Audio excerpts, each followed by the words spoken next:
আমি প্রত্যেক জাতির জন্য কোরবানির ব্যবস্থা দিয়েছি।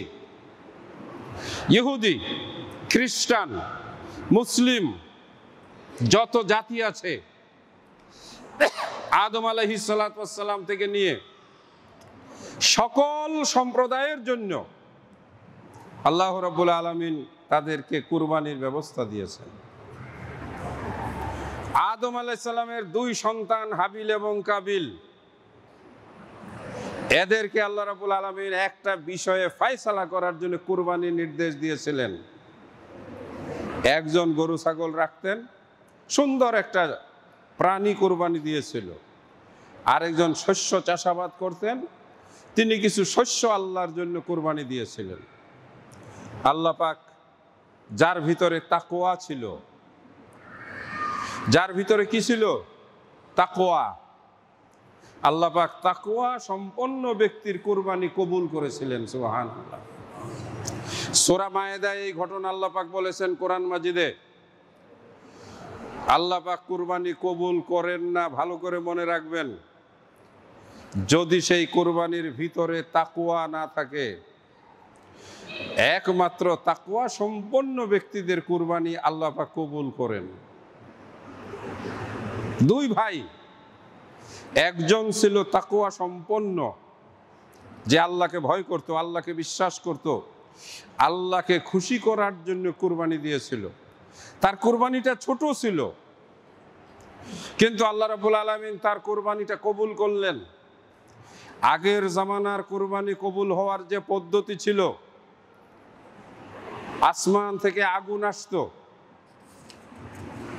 যার কুরবানি আল্লাহ কবুল করতেন তার কুরবানিটা আগুন ঘেরাও করে নিয়ে নিত। আয়াতটা আমি বের করেছি শোনানোর জন্য।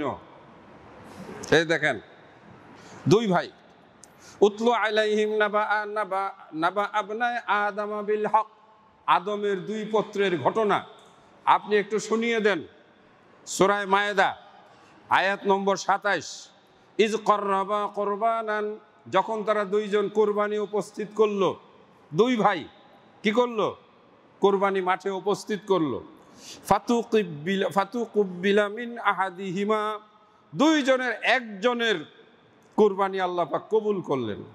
ওয়ালাম ইউতাকাব্বাল মিনাল আখার, আখার মানে দ্বিতীয় জন, দ্বিতীয় জনের কুরবানি আল্লাহ কবুল করলেন না। ক্বালা লা আকতুলান্নাকা, যার কুরবানি কবুল হলো না সে রাগে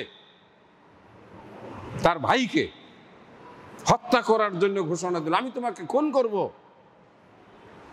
ক্বালা, ভাই বলল, ইন্নামা ইয়াতাকাব্বালুল্লাহু মিনাল মুত্তাকিন। শোনো, ইন্নামা এর অর্থ হইল কেবলমাত্র, ইয়াতাকাব্বালুল্লাহু মিনাল মুত্তাকিন, আল্লাহ পাক কুরবানি কবুল করেন শুধুমাত্র যিনি হবেন মুত্তাকি।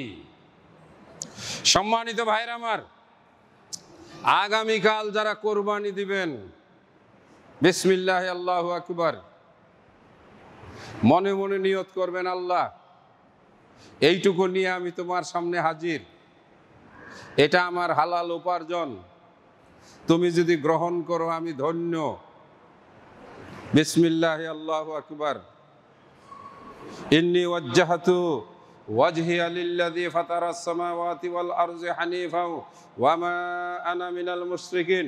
আল্লাহ, আমি তোমার কাছে আত্মসমর্পণ করলাম, আমি মুশরিক নই, আমি তোমার সম্পদ দিয়েই আমি তোমার সামনে উপস্থিত।